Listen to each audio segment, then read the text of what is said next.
ঋতু বর্ণন কবিতা, যেটা হচ্ছে 2026 এইচএসসি পরীক্ষার্থী যারা, তাদের যে মানে জাতীয় শিক্ষাক্রম থেকে যে পাঠ্যপুস্তকটা নতুন দেওয়া হয়েছে, এই পাঠ্যপুস্তক থেকে যে ঋতু বর্ণন কবিতাটা হচ্ছে প্রথম অ্যাড করা হয়েছে এবং নতুন, যেটা আমি যখন নিজেও যখন শিক্ষার্থী ছিলাম তখন আমি নিজেও পড়া, আমার নিজেরও পড়া হয়নি। তো এই কবিতাটার উপর আসলেই একটা ক্লাস, ব্যাপারটা হচ্ছে আসলে খুব মানে এটা কি বলবো, যে এই কবিতাটার উপর ক্লাস বলতে গেলে নাই আর কি। হ্যাঁ, তো আমি চেষ্টা করেছি যে এই কবিতাটার উপর আসলে স্টুডেন্টদের অনেকের মানে আমার কাছে যেহেতু বাংলা পড়াই, সেই সুবাদে অনেকেই আমাকে বলেছে যে এই কবিতাটা একটু আহ, যেন ক্লাসে আমি কোনোভাবে তুলে ধরি। তো আমি আজকে চেষ্টা করেছি যেন এই কবিতাটা নিয়ে আলোচনা করা যায় স্টুডেন্টের সাথে। আমি ঋতু বর্ণন যে কবিতাটা নিয়ে আসলে অনেকের আহ, মানে এটা নিয়ে অনেকেরই অনেক প্রবলেম আছে। চেষ্টা করব এই কবিতাটা আমি সবাইকে একটু ইজিলি বুঝাই দেওয়ার জন্য, যে আজকে যেই কবিতাটা আসলেই এখনো পর্যন্ত কোনো জায়গায় মনে হয় কোনো টিচার ওভাবে এক্সপ্লেইন করতে পারে নাই, বা এখনো এক্সপ্লেইন করে নাই আর কি, সরি, মানে এক্সপ্লেইন করে নাই। এই কবিতাটা নিয়ে আমি তোমাদের সাথে এখন একটু আলোচনা করব। ওকে, আজকের ক্লাসটা যারা শেয়ার করবা তারা শেয়ার করে যদি আমাকে স্ক্রিনশট দিতে পারো, যে মানে সর্বোচ্চ যারা শেয়ার করবা তাদের জন্য অবশ্যই আমি একটা গিফট রাখবো। সেটা হচ্ছে বাংলার যেটা বিশ্ববিদ্যালয় ভর্তির যে বই, সেই বইটা, যেহেতু তোমরা যারা আছো ইন্টারের, তোমরা পরবর্তী ধাপে যাবে, সেই বইটা আমি এখান থেকে আমি চেষ্টা করব যে তোমাদের সবার কাছে এই বইটা পৌঁছে দেওয়ার জন্য। সো আমি আর দেরি না করে আমি ক্লাসেই চলে যাচ্ছি, অনেকক্ষণ ধরে যেহেতু কথা বলা হলো। ঋতু বর্ণন, আহ এটা লিখেছে হচ্ছে আলাওল, ঠিক আছে? তো আমরা এই ঋতু বর্ণন কবিতায় যাব। আচ্ছা, আলাউল হচ্ছে এই কবিতাটা লিখেছে, যে যিনি হচ্ছে 17 শতকের অন্যতম শ্রেষ্ঠ কবি। যেটা 17 শতক মানে হচ্ছে মধ্যযুগের অন্যতম শ্রেষ্ঠ কবি। তো ঋতু বর্ণন কবিতাটা আমরা একটু, আমি আবারও বলবো যারা ক্লাসে আছি সবাই যেন একটু শেয়ার করে দিই, ঠিক আছে? আমি ঋতু বর্ণন কবিতাটা এখন বোঝানো শুরু। ওকে, ফার্স্ট একটু কবিতাটা খেয়াল করব। ঋতুবর্ণন কবিতার প্রথম লাইন, যেটা প্রথম লাইনটা হচ্ছে ওয়ালাইকুম আসসালাম। যারা, আবারও বললাম, যারা ক্লাসটা মানে করছো তোমাদের সবার জন্য বলা, যে আহ, এই ক্লাসটা যারা করছে সবার জন্য বলা, যদি ওয়ালাইকুম আসসালাম স্যার, মাস্টার পিথিল। আচ্ছা, যেটাই বললাম, যে যারা ক্লাসটা করতেছে যে সবার জন্যই অবশ্যই একটা পুরস্কার থাকবে, যে সর্বোচ্চ শেয়ার করবে ওরকম 3 জনের জন্য, প্রথম 3 জনের জন্য অবশ্যই সর্বোচ্চ শেয়ার করে সেটা আমাকে যদি স্ক্রিনশট দেয়, তাহলে সেই ক্ষেত্রেই পুরস্কারটা পাবে। আহ, সেই ক্ষেত্রেই পুরস্কারটা পাবে হচ্ছে, আচ্ছা, সর্বোচ্চ শেয়ার করলে সেই ক্ষেত্রে পুরস্কারটা পাবে, সেই ক্ষেত্রে পুরস্কারটা পাবে হচ্ছে আহ, আমাকে যদি স্ক্রিনশট দেয় যে ভাইয়া এটা সর্বোচ্চ শেয়ার হয়েছে, তাহলে পুরস্কারটা পাবে। ওকে, আমি মনে হয় আর বেশি দেরি না করি।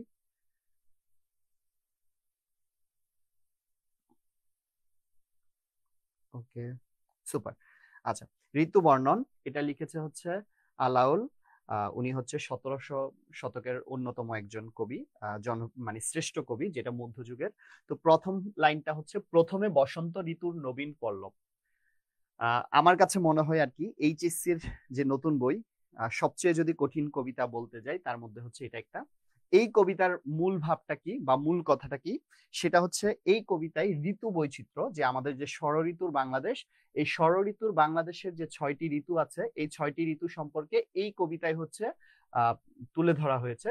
তো প্রথমেই আমরা দেখতে পাচ্ছি, যে আমি একটা ইমেজ দেওয়ার চেষ্টা করেছি, আমার ইমেজের হাতের ডান পাশের ইমেজটাতে একটা পাখি দেখতে পাচ্ছি।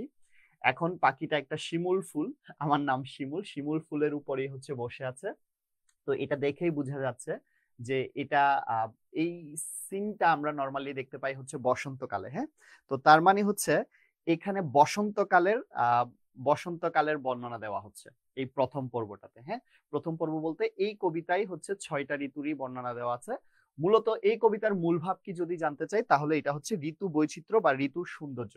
বাংলাদেশে যে প্রাকৃতিক বৈশিষ্ট্য, যে ঋতুর বৈচিত্র্যতা এবং মানে এই যে ষড় ঋতু, গ্রীষ্ম, বর্ষা, শরৎ, হেমন্ত, শীত, বসন্ত, এই যে 6টা ঋতু, এটা ঋতুর যে বৈচিত্র্য রূপ, এই বৈচিত্র্য রূপটা আসলে এই কবিতায় ফুটে তোলার চেষ্টা করেছেন মহাকবি আলাউল। আচ্ছা, তো আচ্ছা, এর শ্রেষ্ঠ কবি একজন, অন্যতম শ্রেষ্ঠ কবি মধ্যযুগের, আবারও বললাম 1700 শতকের।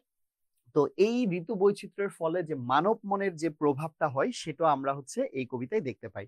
তো বলছি কি, দেখো তো, প্রথমে বসন্ত, প্রথমে মানে আমরা জানি প্রথমে, বসন্ত মানে আমরা জানি ষড় ঋতু বা ঋতুর রাজ বসন্তকে বোঝানো হচ্ছে।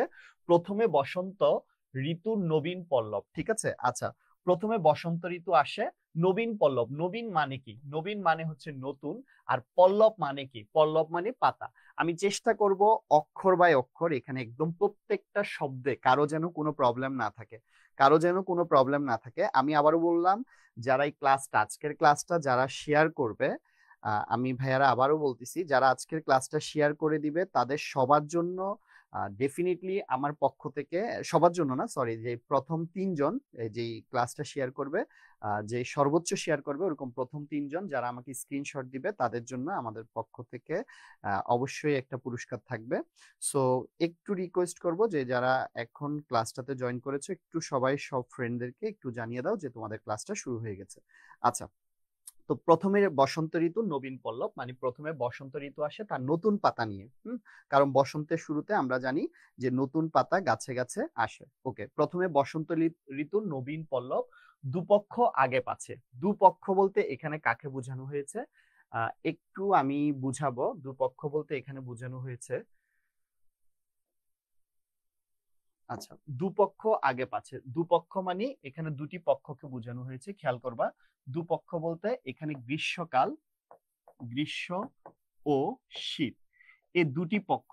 দুপক্ষ বলতে গ্রীষ্ম ও শীত দুটি পক্ষকে বোঝাচ্ছে।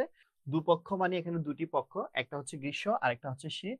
আগে পাছে, আগে মানে আগে, পাছে মানে পিছে, মধ্যে সুমাধব।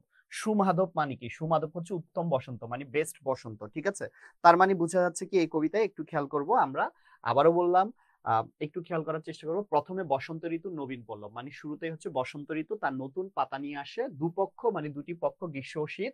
আগে পাচ্ছে মানে আগে পিছে গ্রীষ্ম ও শীত, মধ্যে সুমাধব মানে মাঝখানে হচ্ছে উত্তম বসন্ত চলে আসে। আচ্ছা, এরপর আসি, মলয়া সমীর হইলা কামের পদাতি। মলয়া মানে কি? মলয়া মানে হচ্ছে দক্ষিণা, মলয়া মানে দক্ষিণা। সমীর মানে কি? সমীর মানে হচ্ছে বাতাস, দক্ষিণা, স্নিগ্ধ বাতাস। হইলা, হইলা মানে হচ্ছে হলো, কামের পদাতি, কামের মানে হচ্ছে প্রেমের দেবতার নাম হচ্ছে কাম, আর পদাতি মানে হচ্ছে সংবাদ বাহক। তার মানে বসন্ত ঋতু যখন আসে, শীত এবং গ্রীষ্মের আগে পিছে যখন বসন্ত ঋতু আছে, কারণ আমরা জানি বৈশাখ, বৈশাখ, জ্যৈষ্ঠ, শরৎ, হেমন্ত, বৈশাখ, জ্যৈষ্ঠ, শরৎ, হেমন্ত, শীত ও বসন্ত। এরপর আবার কি আছে? বৈশাখ। তার মানে দেখো, শীত, বসন্ত, বৈশাখ, তার মানে শীতের পর এবং গ্রীষ্মের, সরি সরি সরি, গ্রীষ্ম, বর্ষা, শরৎ, হেমন্ত, শীত, বসন্ত। গ্রীষ্ম, বর্ষা, শরৎ, হেমন্ত, শীত, বসন্ত। আচ্ছা, তো শীতের পর বসন্ত, এরপর আবার গ্রীষ্ম। তার মানে এই দুটি পক্ষ, একটা হচ্ছে শীত, এরপর হচ্ছে গ্রীষ্ম, দুটো পক্ষের মাঝামাঝি হচ্ছে সুমাধব মানে উত্তম বসন্তকালটা চলে আসে। প্রথমে বসন্ত ঋতুর নতুন পাতা আসে, দুটি পক্ষ আগে পিছে, মধ্যে সুমাধব মানে মাঝখানে উত্তম বসন্তকাল থাকে। মলয়া সমীর, মলয়া দক্ষিণার বাতাস, বসন্তের শুরুতে দক্ষিণে বাতাস। হইলা মানে হলো, কামের পদাতি, প্রেমের দেবতার সংবাদ বাহকের মতো, প্রেমের দেবতার সংবাদ বাহকের মতো এই দক্ষিণা সমীর মানে দক্ষিণের বাতাস আসা শুরু করে কখন? বসন্তের শুরুতে। এই 3টা লাইন গেল। হ্যাঁ, এরপর মুকুলিত কইল। মুকুলিত মানে কি? মুকুলিত মানে মুকুলময়, গাছে যে আমাদের যে ফুলের যে মুকুল আসে, মুকুলময়, ঠিক আছে। মুকুলিত কইল, কইল মানে হচ্ছে করিল, তবে বৃক্ষ বনস্পতি। কথা হচ্ছে বনস্পতি মানে কি? যেই গাছের ফুল হয় না কিন্তু ফল হয়। যেমন ধরো হচ্ছে আমরা যদি বলি ফল হয় কিন্তু ফুল হয় না, বট গাছ, অশ্বত্থ গাছ, এইসব গাছের ফুল হয়, ফুল হয় না কিন্তু ফল হয়।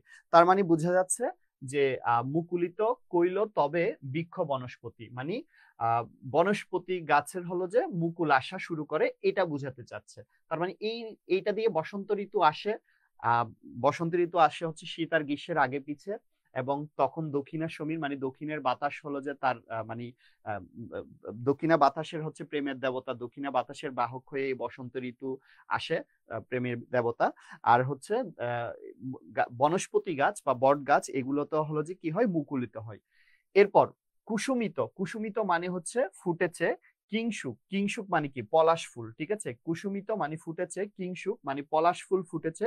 সঘন, সঘন মানে অনেক বেশি ঘন হয়ে ফুটেছে, অনেক বেশি। বনলাল, বনে কি হয়ে গেছে, লাল হয়ে, বনের জন্য মানে আমরা জানি পলাশ ফুল, লাল রঙের পলাশ ফুলে ঘনভাবে একদম ফুটে বনে ভরে গেছে, এটা বোঝাতে যাচ্ছে। তার মানে এটা দিয়ে বোঝাচ্ছে যে বসন্ত ঋতু, ঋতু বৈচিত্র্যতা বা বসন্ত ঋতুর যে একটা সৌন্দর্য সেটা বোঝাতে যাচ্ছে। পুষ্পিত, পুষ্পিত মানে কি, ফুটেছে। সুরঙ্গ মল্লী, সুরঙ্গ মানে হচ্ছে সুন্দর, মল্লী মানে হচ্ছে বেলি ফুল, সুন্দর বেলি ফুল ফুটেছে।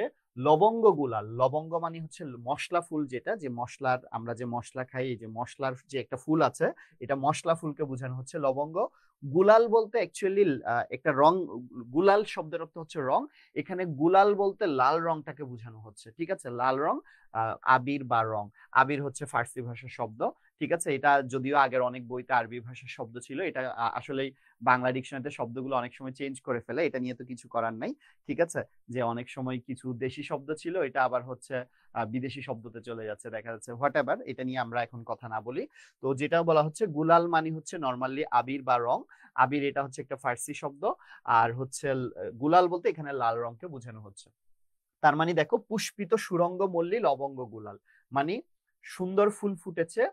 কেমন ফুল, মল্লী বলতে হচ্ছে বেলি ফুল ফুটেছে, আর লবঙ্গ লাল, আর হচ্ছে মশলা ফুলের লাল রং দেখা যাচ্ছে, ঠিক আছে। এইগুলো কখন, বসন্তকালে। আচ্ছা, ভ্রমরের ঝংকার কোকিল কররব, ঠিক আছে। ভ্রমরের ঝংকার কোকিল কররব মানে ভ্রমর, ভ্রমরের ঝংকার বলতে গুঞ্জন, ঠিক আছে। ভ্রমরের গুঞ্জন, কোকিল কলরব মানে, আর কোকিলের কলরব। ঝংকার মানে কি, ঝংকার শব্দের অর্থ হচ্ছে ভ্রমরের ঝংকার মানে ভ্রমরের গুঞ্জন বা আওয়াজ, আর কোকিলের কলরব, এগুলো শোনা যাচ্ছে। শুনিতে যুবক মনে জাগে অনুভব, এগুলো শোনার সময় কি হচ্ছে, যুবকের মনে একটা অনুভব জাগে, একটা আলাদা ফিলিংস আসতেছে। তার মানে এই যে প্রথম যে আমরা এই অংশটা আমার স্লাইডে প্রথম যে আউটলাইন দিছি, এখানে হচ্ছে আমি বসন্ত ঋতুর একটা সৌন্দর্য বা বসন্ত ঋতু সম্পর্কে একটা ধারণা দেওয়া হচ্ছে। তাহলে আমি আবারও বললাম, একটু খেয়াল করে নিব। প্রথমে বসন্ত ঋতু আসে তার নতুন পাতা নিয়ে, আগে পিছে তার থাকে হলো যে গ্রীষ্ম আর শীতকাল, ঠিক আছে। এর মাঝেই একটা উত্তম বসন্তকাল চলে আসে।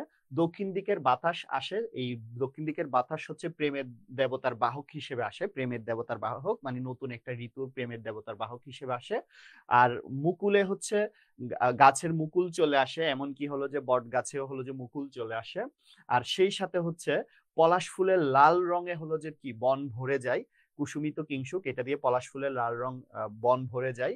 আর হচ্ছে ফুল ফুটে, বেলি ফুল ফুটে, বেলি ফুল ফুটে তার সুন্দর ঘ্রাণ দিচ্ছে।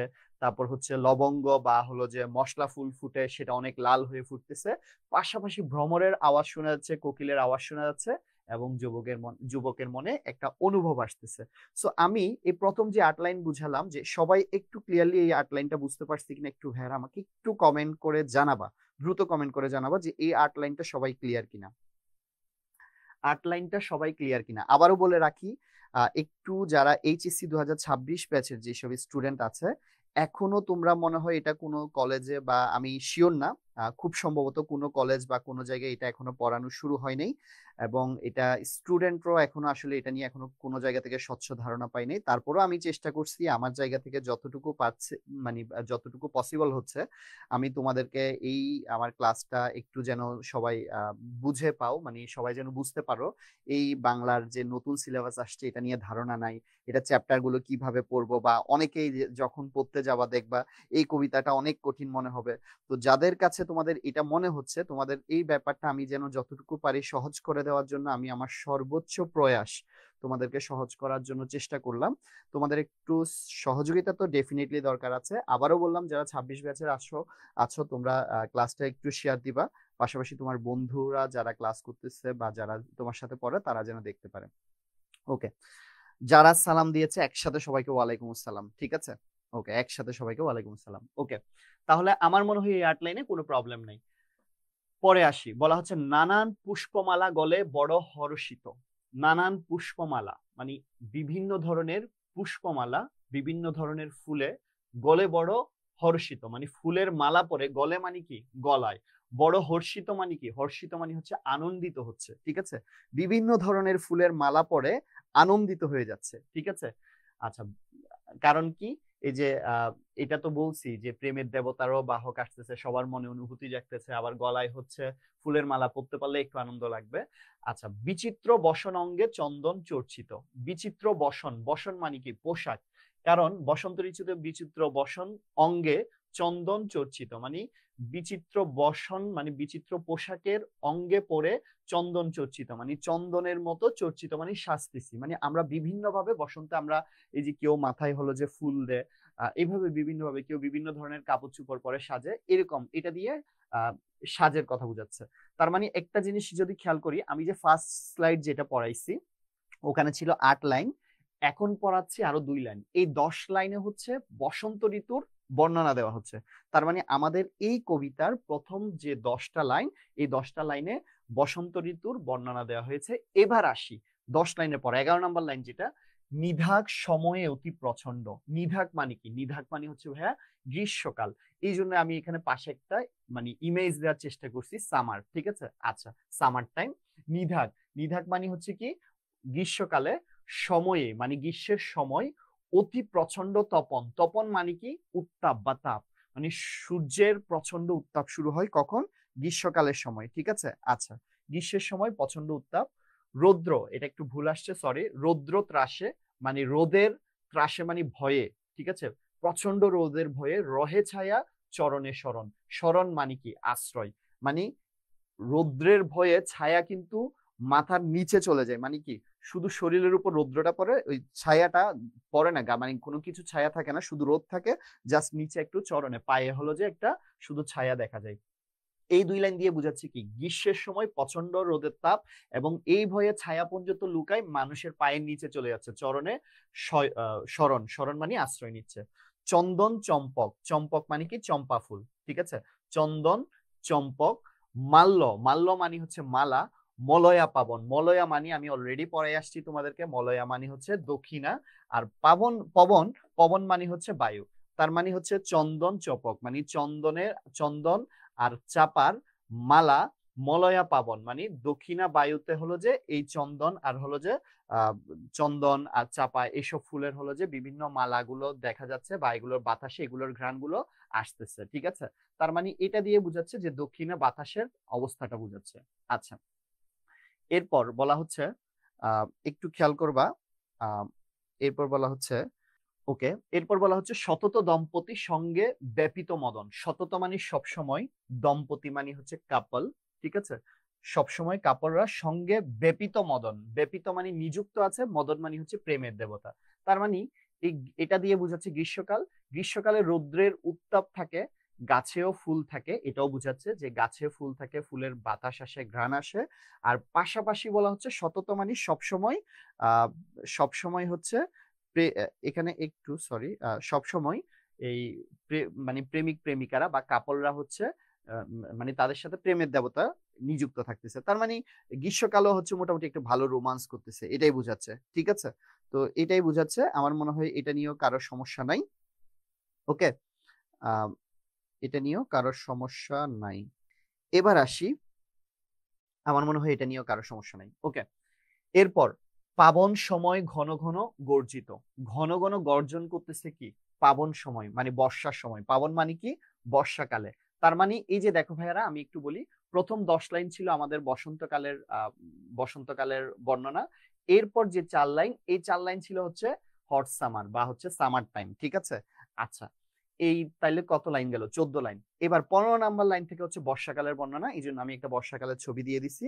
যে আমার কি একটু, আমার মনে হয় এটা কি আমি বুঝাতে তোমাদেরকে পারতেছি তো নাকি, যে সবাই কি ক্লিয়ারলি বুঝতে পারতেছে, একটু কমেন্ট করে তো জানাই দিতে পারো, আমি বর্ষাকালে আসার আগেই একটু কমেন্ট করে জানাই দাও তো সবাই ক্লিয়ারলি বুঝতে মানে পারতেছো কিনা, এটা একটু জানাই দাও, সবাই ক্লিয়ারলি বুঝতে পারতেছো কিনা একটু জানাই দিবা। এবার আসি, বলা হচ্ছে কি দেখো, আহ পাবন সময় ঘন ঘন গর্জিত। পাবন মানে বর্ষাকালে, ঘন ঘন গর্জিত মানে গর্জন করে, বর্ষাকালে ঘন ঘন গর্জন করে। নির্ভয়ে বরিশে, বরিশে মানে হচ্ছে বর্ষাকাল বুঝায় অনেক সময়, আবার বর্ষার যে জলের প্রবাহ এটা বুঝাচ্ছে। নির্ভয়ে বরিশে মানে বইতেছে, জল চেদিকে, চদিকে, চদিকে পূরিত, চদিকে মানে চারদিকে, এটা একটু ভুল আসছে, চদিকে মানে হচ্ছে কি চারদিকে, পূরিত, পূরিত মানে পরিপূর্ণ হয়ে, নির্ভয়ে জল কি হচ্ছে বইতেছে। তার মানে বর্ষাকালে প্রচন্ড আমাদের জলের প্রবাহ চলে, এটা বুঝাতে চাচ্ছে। ঠিক আছে, নির্ভয়ে নির্ভয়ে বরিশে জল চৌদিকে পূরিত, বর্ষাকালে নির্ভয়ে চারপাশে জল প্রবাহ হচ্ছে। ওকে, তার মানে আমাদের বর্ষার বর্ণনাটা শুরু হলো, দুইটা লাইন গেল বর্ষার বর্ণনা। এবার আসি ঘোর শব্দে। ঘোর মানে কি প্রচন্ড, ঠিক আছে, প্রচন্ড শব্দে, ঘোর শব্দে, প্রচন্ড বা প্রচুর শব্দে, কৈলাসে। কৈলাস বলতে এখানে বোঝাচ্ছে হিমালয়ের যে অংশে শিব বা দেবতারা বসবাস করে, দেবতা, শিব দেবতা বা দেবতারা বসবাস করে। তাহলে ঘোর শব্দে হিমালয় অঞ্চল থেকে, যেখানে দেবতারা বসবাস করে ওই অঞ্চল থেকে সহ মল্লার রাগ। মল্লার রাগ মানে হচ্ছে সঙ্গীতের রাগ, মানে এটা একটা সঙ্গীতের সুর। মল্লার রাগ মানে হচ্ছে একটা সঙ্গীতের সুর, যেটা ইউজুয়ালি হচ্ছে রাতের দ্বীপ প্রহরে গাওয়া হয়। ঠিক আছে, মানে যে সুরটা আসে কানে, ঠিক আছে, বিভিন্ন রাতে আমাদের সাউন্ড আসে না, এই সঙ্গীতের যে তালটা রাতের দ্বীপ প্রহরে আসে। তো বলতেছে মল্লার রাগ ঘোর শব্দে, মানে হিমালয়ের হিমালয় পর্বত থেকে পর্যন্ত, ঘোর শব্দে যেখানে হিমালয়ের দেবতারা বসবাস করে সেখান থেকে পর্যন্ত, সঙ্গীতের রাগ মানে হচ্ছে রাতের দ্বীপ প্রহরে যে গান, মানে যে সুরটা আসে সেটা গায়ে, গায়ে মানে হচ্ছে গায়ে, মানে বুঝাচ্ছে যে এখানে গাড়ে দেওয়া আছে, এটা গাড়ে হবে না, সরি, এটা গায়ে হবে। গায়ে সঙ্গীতের কি চলে আসে বলতো, সঙ্গীতের আহ একটা সুরের একটা আমেজ চলে আসে বর্ষাকালে। বর্ষাকালে ইভেন হিমালয় পর্বত থেকে সহ একটা সঙ্গীতের সুর চলে আসে, এটা দিয়ে একটা বর্ষার ফিলিংসটা বোঝানোর ট্রাই করতেছে। ঠিক আছে, এরপর দাদুরি শিখিনি রব অতি মন ভাইয়ে। দাদুরি, দাদুরি মানে হচ্ছে মাদি ব্যাং, দাদুরি মানে কি মাদি ব্যাং, এটা একটা ব্যাঙের প্রজাতি। দাদুরি শিখিনি, শিখিনি মানে হচ্ছে ময়ূরী, ময়ূরী মানে ময়ূরের স্ত্রীলিঙ্গ হচ্ছে ময়ূরী। আচ্ছা, আবার নায়িকা ময়ূরী মনে করো না, হ্যাঁ। আচ্ছা, তো বলতেছি কি দেখো, যে মাদি ব্যাং ময়ূরীর আওয়াজ অতি মন ভাইয়ে। অতি মন ভাইয়ে মানে হচ্ছে, অতি মানে অনেক, মন ভাইয়ে মানে মনে অনেক ভাব জাগে। মানে মাদি ব্যাঙের এই যে দেখবো বর্ষাকালে ব্যাং, বড় বড় যে ব্যাং গুলো আছে এগুলো কেমন জানি ক্যাক ক্যাক ক্যাক ক্যাক করে এক ধরনের করে একটা ডাকে, যে এটাতে মনে অতি একটা ভাব জাগে, কেমন আলাদা একটা ফিলিংস আসে। আসলে এটা কবি ফিল করছে, যে আমি বলছিলাম এখানে ষড় ঋতুর বর্ণনা দিচ্ছে এবং এই ঋতুতে মানব মনের যে ফিলিংস বা অনুভূতি সেটাই বোঝাতে যাচ্ছে। কবির কাছে এইভাবে ফিলিংসটা ছিল, ওই জন্য উনি এভাবে প্রেজেন্ট করেছে। আচ্ছা, এরপর এটা দিয়ে আমরা বুঝতে পারতেছি যে মোটামুটি হচ্ছে বর্ষাকালের হচ্ছে বর্ণনা, যেটা বর্ষাকালের বর্ণনাটাই এখানে বুঝাতে চাচ্ছে। ঠিক আছে, ওকে, সবাই কি ক্লিয়ারলি বুঝতে পারতেছো না? আচ্ছা, ওকে, গুড। এরপর বলা হচ্ছে কীটকুল রব পুনি ঝংকারে ঝংকারে। ঠিক আছে, কীটকুল মানে হলো যে কীট পতঙ্গ বা পোকামাকড়। ঠিক আছে, রব মানে আওয়াজ করে, আর পুনি মানে হচ্ছে পুনরায়, বারবার বারবার। এই যে বর্ষাকালে বিভিন্ন পোকামাকড়, কীট পতঙ্গ, এগুলো যেহেতু বর্ষার পানি টানি পড়ে ওদের একটু হয়তো ডিস্টার্ব হয়, ঠিক আছে, ওদের সুন্দর জীবনযাপন একটু ডিস্টার্ব হয়, হোয়াট এভার, এতে পুনরায় তারা বারবার ঝংকারে ঝংকারে আওয়াজ করে। ঠিক আছে, ঝংকারে ঝংকারে মানে আওয়াজ করে। আচ্ছা, শুনিতে যুবক চিত্ত, মানে এই আওয়াজ শুনে যুবকের, ইয়াং পোলাপাইনের মনে, ঠিক আছে, যারা তরুণ, ঠিক আছে, তাদের মনে, চিত্ত মানে হচ্ছে মনে, হর্ষিত, হর্ষিত মানে বলছি আনন্দিত, এটা আগেই অলরেডি বলছি, আনন্দিত ডরে, মানে ইয়াং পোলাপাইনের মনে এই যে এগুলোর আওয়াজ শুনতেছে যখন, কখনো ভয় পায় কখনো ভালো লাগে, এরকম। হর্ষিত মানে এখানে আনন্দিত, ডরে, ডরে একবার আনন্দ পায়, আবার একটু শিহরণ জাগে। এখানে আসলে হর্ষিত বলতে এই জায়গায় আনন্দিত বুঝাই নেই, শিহরণ জাগে, মানে এরকম একটু ভয়ও লাগে একটু ভালো লাগে ওরকম। ঠিক আছে, তার মানে এটা দিয়ে বোঝাচ্ছে যুবক মন কি হচ্ছে, চিত্ত মানে যুবকের মনে একটু আনন্দ জাগতেছে এই বর্ষাকালের এই বিভিন্ন পোকামাকড়, ব্যাঙের শব্দ বা বিভিন্ন শব্দ যখন হিমালয় পর্বত থেকে একটা আহ সঙ্গীতের তাল আসতেছে, এইসব শব্দ। তো এটা দিয়ে বুঝাচ্ছে, এই যে এখন যতটুকু বুঝালাম, এটা দিয়ে হলো বর্ষাকালের মানব মনের যে ফিলিংসটা সেটা বোঝানোর ট্রাই করতেছে। এখন তোমাদেরকে অলরেডি এটা হচ্ছে তোমাদেরকে অলরেডি কতটুকু পড়াইছি, 6 লাইন পড়াইছি। ঠিক আছে, এই 6 লাইন হচ্ছে বর্ষাকাল সম্পর্কে বলা হয়েছে। আচ্ছা, এরপর আসি, দেখো আইলো শারদ। এবার আসছে কে, শারদ। শারদ বলতে এখানে বোঝাচ্ছে শরৎ ঋতু। আইলো শরৎ মানে শরৎ ঋতু আসলো নির্মল আকাশে, ঠিক আছে, শরৎ ঋতু আসছে, আসার পর নির্মল আকাশে। এই যে দেখো আমি একটা শরতের ছবি দেওয়ার চেষ্টা করেছি, এই শরতের ছবি দেওয়ার চেষ্টা করেছি এই কারণে, শরৎকালে আমরা জানি যে আকাশগুলো খুব সুন্দর থাকে, নির্মল মানে হচ্ছে কি পরিষ্কার সুন্দর স্বচ্ছ আকাশে শরৎকাল চলে আসছে। ধুলাইয়ে চামর কেশ, ধুলাই, ধুলাই মানে হচ্ছে দোলা দেয়, চামর, চামর মানে হচ্ছে এক ধরনের পাখা বিশেষ। এখানে আসলে একটু বলি যে গরুর লেজের মতো বুঝাচ্ছে আসলে। দুলাইয়ে চামর কেশ কুসুম বিকাশে, কেশ মানে চুল, কুসুম বিকাশে, কুসুম মানে হচ্ছে ফুল, বিকাশে মানে হচ্ছে ফুটে। তাহলে এই যখন শরৎকাল যখন চলে আসে তখন চুলগুলো ধুলে, চুলগুলো ধুলে হলো যে কিসের মতো, গরুর লেজের মতো বুঝাচ্ছে আসলে। শুনো, চামর বলতে একটা পাখা বিশেষকে বুঝাইছে, যদিও চামর বলতে গরুর লেজের অংশ যেটা থাকে, যে গরুর লেজে যে চুলের যে অংশটা থাকে সেটাই বুঝাই আর কি, এখানে একটা পাখা বিশেষ বুঝাচ্ছে। তার মানে চুলের একটা পাখা এভাবে ধুলে, আর হচ্ছে কুসুম বিকাশে মানে ফুল ফুটা শুরু করে, মানে শরতেও ফুল ফুটে। তার মানে শরৎকালে যে আমরা দেখতে পাচ্ছি যে এটা এটা দিয়ে আমি এখানে ছবিটা দিয়ে বোঝানোর ট্রাই করছি যে দেখো এই ফুলগুলো ফুটতেছে, বিশেষ করে শরৎকালে আমরা জানি কাশফুল ফুটে, এই কাশফুল হলো যে গরুর লেজের মতো, ঠিক আছে, কাশফুলটা গরুর লেজের মতো। তো এই কাশফুল হলো যে যে ফুটে এবং বিকাশিত হয়, এটাই এখানে বুঝাতে চাচ্ছে এই লাইন দিয়ে, ঠিক আছে।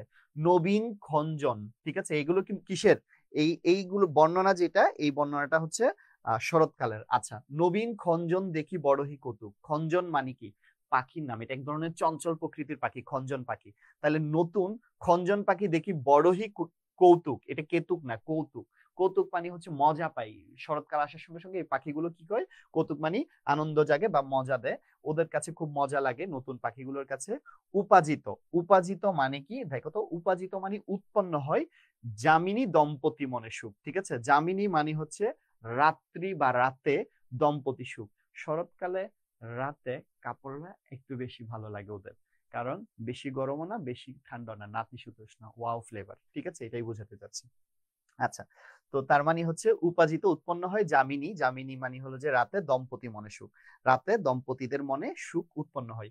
এটা দিয়ে কি বুঝাচ্ছে, আমরা এই চার লাইন, এই যে এই চার লাইন, এটা দিয়ে শরতের বর্ণনা, এটার আমি একটা ছবি দিয়ে দিছি। তার মানে আমরা এখন পর্যন্ত কিসের, বসন্তের বর্ণনা পেলাম, গ্রীষ্মের বর্ণনা পেলাম, শীতের বর্ণনা পেলাম, সরি গ্রীষ্ম, বসন্ত, গ্রীষ্ম, বর্ষা, শরৎ, চারটা ঋতুর বর্ণনা পাইছি। তার মানে বাকি আছে কি শীত, ঠিক আছে, আর হেমন্ত। ওকে, এবার আসি প্রবেশে হেমন্ত, হেমন্ত চলে আসছে, ঋতু, হেমন্ত ঋতুর প্রবেশ করার সাথে সাথে শীত অতি যায়, অতি মানে বেশি বোঝায়নি, হালকা হালকা শীত লাগে হেমন্তের শুরুতে, মানে শীত আসার আগে আগে একটু একটু শীত লাগে, ঠিক আছে, হেমন্তের শুরুতে। পুষ্পতুল্য তাম্বুল, আচ্ছা শীত অতি যায় মানে শীত লাগা শুরু হয়, হালকা শীত লাগে, ঠিক আছে। এই যে হেমন্তের ছবি দেখো একটা, হালকা হালকা শীত লাগে, এখানে কিন্তু শীতের কাপড় পরে নাই, হালকা হালকা কুয়াশা আসে, ঠিক আছে। আচ্ছা, পুষ্পতুল্য তাম্বুল অধিক সুখ হয়, তাম্বুল মানে কি পান পাতা, পান পান, পুষ্পতুল্য মানে ফুলের মতো, পান পাতাটা অনেকটা ফুলের মতো বলতেছে, তাম্বুল মানে পান, অধিক সুখ হয়, এই পানটা অনেক সুখ, মানে অনেক বেশি ভালো লাগে পান খেতে, বা পান শরতে মানে হেমন্তে হলো যে পান আসে বা একটু হালকা হালকা শীত লাগে, এটা কবি বলতেছে তার কাছে অনেক বেশি ভালো লাগে। হেমন্তের বর্ণনা অ্যাকচুয়ালি দুই লাইন, কয় লাইন, দুই লাইন। আচ্ছা, এরপর বলা হচ্ছে কি দেখো, শীতের তরাসে রবি তুরিতে লুকায়ে, শীতের তরাসে, তরাসে মানে কি ভয়ে, শীতের ভয়ে, রবি, রবি মানে সূর্য, তুরিতে, তুরিতে মানে হচ্ছে দ্রুত, লুকায়ে মানে লুকাই যায়, শীতকালে ভয়ে সূর্য দ্রুত লুকাই যায়, অতি দীর্ঘ সুখ নিশি পলকে পোহায়। তো শীতের ভয়ে সূর্য পর্যন্ত লুকাই যায়, সূর্যই দেখা যায় না অনেক সময়, ঠিক আছে। আচ্ছা, তো শীতের তরাসে ভয়ে রবি মানে সূর্য, তুরিতে লুকায় মানে দ্রুত লুকাই যায়, অতি দীর্ঘ সুখ মানে একটু যে বেশিক্ষণ ধরে শীতের সুখটা পাবো, নিশি পলকে পোহায়, নিশি মানে হলো যে কি, নিশি বলতে রাত, রাতে পলকে পোহায় মানে একটু বেশি সুখ পাবো, এই সুখটা হয় না, রাতে কি হয় চোখের পলকে পোহায় যায়। আচ্ছা, এরপর পুষ্পসজ্জা ভেদ, ঠিক আছে, অতি দীর্ঘ সুখটা মানে নিশি পলকে পোহায় বলতে এখানে অল্প সময় শীতের সুখটা পাওয়া যায়, শীতের ফ্লেভারটা অল্প সময় পাওয়া যায়, এটা বোঝাচ্ছে। এরপর দেখো পুষ্পসজ্জা মানে ফুলের সাজ, ভেদ ভুলি বিচিত্র বসন, ফুলের সাজ টাজ ভুলে যাই, কারণ কি শীতে ফুল টুল একটু কম হয়, তখন আমরা বিচিত্র বসন, বেদ ভুলি সবকিছু ভুলে বিচিত্র বসন, বিচিত্র মানে বিভিন্ন রঙের, বসন মানে পোশাক। শীতে এই যে কে কালার ডিসপ্লে, এক একজন এক এক ধরনের জ্যাকেট পরে, কেউ হলো যে হুডি পরে, কেউ হলো যে তোমার এটা কি বলে, আরে বড় বড় যেগুলো আর কি, কোট যেগুলো আর কি, ঠিক আছে, ওগুলো পরে। এক একজন এক এক ধরনের সোয়েটার পরে। তো এক একজন এক এক ধরনের পুষ্পসজ্জার ভেদ বলি, মানে ফুলের সব কথা ভুলে গিয়ে তখন আমরা নতুন নতুন এক ধরনের বিচিত্র বিচিত্র কাপড় পরি। উড়ে উড়ে এক হইলে শীত নিবারণ। উড়ে উড়ে এক হইলে মানে উড়ে উড়ে এক হইলে শীত নিবারণ বলতে এখানে বুঝাচ্ছে যে মানে উড়ে উড়ে এক হইলে শীত নিবারণ, এখানে বুঝাচ্ছে উড়ে উড়ে, একই শব্দ যখন দুইবার ব্যবহার করছে এখানে দুজনের কথা বুঝাচ্ছে, এটা দ্বিরুক্ত শব্দ। এখানে দুজন এক হইলে, দুইজন এক হয়ে গেছে, তার মানে কাপলদের কথা বুঝাচ্ছে। শীত নিবারণ, দুইজন যখন এক হয় মানে কাপড়রা যখন এক হয় তখন শীতটা কি হয়ে যায়, দূর হয়ে যায়। মানে বুঝে নাও, ঠিক আছে, মানে বুঝে নাও, যখন কাপড়রা শীতকালে একসাথে থাকে তখন শীত। এই জন্যই তো এই যে শীতের শুরুতেই দেখবা শীত দূর করার জন্য কি করে, কম্বল টম্বল কিনা বিয়ে করা শুরু করে দেয়, বিয়ের অনুষ্ঠান শুরু হয়ে যায়, ঠিক আছে। আচ্ছা, এরপর কাফুর। কাফুর মানে হচ্ছে কার্পুর, ঠিক আছে। কার্পুর মানে যেটা আমরা ন্যাপথলিন টাইপের যেটা বলি, ঠিক আছে। পুষ্পসজ্জা ভেদ বলি বিচিত্র, ওকে। এই যে আচ্ছা, উড়ে উড়ে এক হইলে শীত নিবারণ মানে দুজন কাছাকাছি থেকে শীত দূর করে, ওকে। আর পুষ্পসজ্জা ভেদ বলি বিচিত্র বসন মানে পুরাতন সাজ বলে নতুন নতুন বিচিত্র পোশাক পরি, এগুলো দেওয়া আছে। আমি শীতের এদিকে একটা ছবিও দেওয়ার চেষ্টা করেছি। আচ্ছা, এরপর বলতেছে উড়ে উড়ে এক হইলে, এটা গেল। কার্পুর কস্তুরী। কার্পুর মানে হচ্ছে কাফুর। কাফুর মানে হচ্ছে কার্পুর, যেটা হচ্ছে ন্যাপথলিন টাইপের। কস্তুরী। কস্তুরী মানে হচ্ছে মৃগনাভি। মৃগনাভি মানে হচ্ছে হরিণের নাভির নিকটস্থ একটা চামড়া, যেটা হচ্ছে মৃগনাভি, এটাকে বলা হয় মৃগনাভি। তাহলে কাপুর আর হলো যে হরিণের নাভির, ওই যে মৃগনাভির চুয়া। চুয়া মানে কি, সুগন্ধি। জাবক সৌরভ, এটা শেরব হবে না, সৌরভ হবে। আমি এক্সট্রিমলি সরি, এটা ভুল আসছে। জাবক মানে হচ্ছে আলতা, সৌরভ মানে, সৌরভ মানে হচ্ছে সৌরভ মানে ঘ্রাণ। তার মানে এটাতে কার্পুরের ঘ্রাণ পাওয়া যায়, তারপর হচ্ছে কস্তুরী, মৃগনাভির একটা ঘ্রাণ পাওয়া যায়, চুয়া মানে এগুলো সুগন্ধি, আলতার ঘ্রাণ পাওয়া যায়। তার মানে কি কি কি কি কিসের কিসের শীতে ঘ্রাণ পাচ্ছে বলতেছে, কার্পুরের ঘ্রাণ, তারপর হচ্ছে মৃগনাভি মানে হরিণের নাভির যে চামড়াটা সেটা, এটা খুব এক্সপেন্সিভ একটা জিনিস, কিন্তু খুবই এক্সপেন্সিভ, হ্যাঁ। এটা একটা এক্সপেন্সিভ সুগন্ধি তৈরিতে ব্যবহৃত হয় মনে হয়, ঠিক আছে। তারপর হচ্ছে এগুলোর সুগন্ধি প্লাস হচ্ছে আলতা। জাবক মানে হচ্ছে আলতার, সৌরভ মানে হচ্ছে সুগন্ধি, শেরব না, এটা সৌরভ। এইগুলো পাওয়া যায় এই সময়। দম্পতির চিত্তে তো চেতন অনুভব। চিত্তে মানে কি, মনে, চেতন মানে চেতনা জাগে, দম্পতির মনে ওয়াও ওয়াও ফিলিংস আসে, এটা বলা হচ্ছে। এই যে দম্পতির চিত্তেতে চেতনা অনুভব, মনে চেতনা মানে হচ্ছে চিন্তা বা বিভিন্ন ধরনের ওয়াও ওয়াও ফিলিংস অনুভব হয়। সো আমি তোমাদেরকে যতটুকু পারছি আমার জায়গা থেকে সর্বোচ্চটা চেষ্টা করছি এই কবিতাটা বুঝিয়ে দেওয়ার জন্য, যে এইভাবে আমার যত ধরনের আমি চেষ্টা করব যে তোমাদেরকে যত ভালোভাবে যেভাবে সম্ভব হয়, এভাবে যত ভালোভাবে যেভাবে সম্ভব হয় তোমাদেরকে আমি চেষ্টা করব বাংলার কবিতাগুলো গদ্য পদ্য নিয়ে আলোচনা করতে, যদি তোমাদের সহযোগিতা এবং তোমাদের সাপোর্ট পাই। সেটার জন্য তোমরা যারা আছো, যে শিমুলস বাংলা আমার যে গ্রুপটা বা পেজটা আছে, এভাবে লিখতে হবে, ইংলিশে লিখলেই পাবা বা বাংলায় লিখলেও গ্রুপ এবং পেজে জয়েন থাকবা, প্লাস ফ্রেন্ডদেরকে একটু মেনশন দিবা, জানিয়ে দিবা। তাহলে ইনশাল্লাহ আমি রেগুলার ক্লাসগুলো তোমাদের নিতে পারবো। আজকের ক্লাসটা কতটুকু ইফেক্টিভ হলো বা কে কতটুকু বুঝেছো আমাকে একটু কমেন্ট করে জানাবা ভাইয়ারা, প্লিজ একটু কমেন্ট করে জানাও যে সবাই ক্লিয়ারলি বুঝতে পারছো কিনা বা ইফেক্টিভ হয়েছে কিনা, ইফেক্টিভ হয়েছে কিনা বা ক্লিয়ারলি বুঝতে পারছো কিনা একটু কমেন্ট করে জানাও। আমি এভাবে ধাপে ধাপে স্লাইড দিয়ে বিভিন্ন ওয়ার্ড গুলোর অর্থ সহ যারা ক্লাস করবা বুঝতে পারবা আশা করি ইনশাল্লাহ। তো এই কবিতায় আমরা আসলে কি পাচ্ছি, যে বাংলাদেশের ষড়ঋতুর বৈচিত্র্য বা বাংলাদেশের যে ষড়ঋতুর একটা সৌন্দর্য সেটা আমরা বুঝতে পারতেছি। পাশাপাশি কবি আলাউলের হচ্ছে মনে যে এই ঋতু বৈচিত্র্যের তার মনে কিভাবে প্রভাব ফেলেছে বা সে কোন জিনিসগুলোকে মনে করতেছে সেটা বুঝে যাচ্ছে। সো সবাই একটু আমাকে একটু ক্লিয়ারলি বলো তো যে এটা একটু ক্লিয়ার হয়েছিল কিনা, যারা আছে ক্লাস করেছো, ফুললি ক্লাসটা যারা করেছো একটু কমেন্ট করে জানাবা ভাইয়া। আমি ক্লাসটা তাহলে 2 মিনিটের মধ্যে শেষ করতে পারবো ইনশাল্লাহ, ঠিক আছে। 2 মিনিটের মধ্যে শেষ করতে পারবো। সবাই ক্লাসটা ক্লিয়ারলি বুঝতে পারছি কিনা বা তোমাদের জন্য ইফেক্টিভ হয়েছে কিনা একটু আমাকে জানাবা, হ্যাঁ প্লিজ। আচ্ছা, সো আমি এটা নিয়ে আর তাহলে কথা না বাড়াই, যে আজকে আমার প্রথম চেষ্টা ছিল যে তোমাদেরকে এই যেটা, যেহেতু এই কবিতাটা অনেক কঠিন, চারপাশে শোনা যাচ্ছে বিভিন্ন অনেকজনকে বলা হয়েছে যে এই কবিতাটা বুঝতে পারছি। ওকে, থ্যাংক ইউ সো মাচ যারা বুঝতে পারছে। আচ্ছা, এটা নিয়ে সৌরভ ভাই বুঝতে পারছে, থ্যাংক ইউ, ওয়ালাইকুম আসসালাম ভাই। আচ্ছা, যারা যারা সালাম দিয়েছে একসাথে সবাইকে ওয়ালাইকুম আসসালাম। তো এই কবিতাটা অনেকের কাছে অনেক কঠিন মনে হয়, বাট চেষ্টা করেছি এটা যতটুকু পারি ইজিলি আমি প্রেজেন্ট করার জন্য। সবাই ভালো থাকবা।